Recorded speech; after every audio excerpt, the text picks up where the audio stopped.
અરે બાપ રે ભાઈ સાહેબ, આ શું થાય છે ભાઈ? આજે તો 194 રૂપિયાનો. પહેલા ઓલો ઓર્ડર તો પડ્યો હતો ને, બીજો નવો ઓર્ડર પડ્યો. હવે એ ક્યાં દેવા જવાનો હોય ખબર નહીં ભાઈ. મેકડોનલ્ડમાંથી લેવાનો છે બીજો ઓર્ડર. અરે ભાઈ સાહેબ, 194 રૂપિયા, 18 કિલોમીટર જેટલું દેવા જવાનું. હાલો કઈ નહીં, એક્સેપ્ટ કરી લઉં. જોઈએ હવે ક્યાં નાખી દે. કઈ નહીં, આજનો એમ છેલ્લો ઓર્ડર છે, જ્યાં નાખી દે અહીંયા.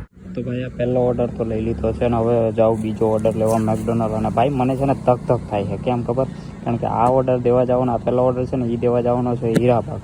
હવે હીરાબાગથી ઓલો કેટલા કિલોમીટર થતું હોય ખબર નહીં. કંઈ નહીં, હાલો પહેલાં બીજા રેસ્ટોરન્ટે પહોંચું પહેલાં તો ભાઈ આ બીજો ઓર્ડર એ લઈ લીધો છે ને. આ બીજો ઓર્ડર ક્યાં દેવા જવાનો ખબર?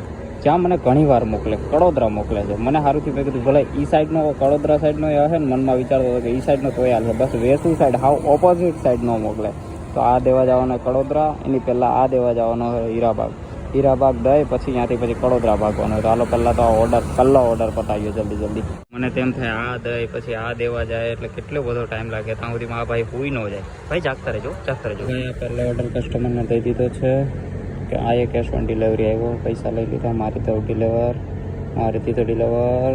હવે આ બીજો ઓર્ડર દેવા લા ભાઈ બંધ થાવ ને અટાણે હું હોઈ જતા હોય તો શાંતિથી. તો હવે આ બીજો ઓર્ડર દેવા નીકળી જઈએ. 14 કિલોમીટર હજી ખેંચવાનું છે, 14 કિલોમીટર. તો હાલો ભાગીએ હવે જલ્દી.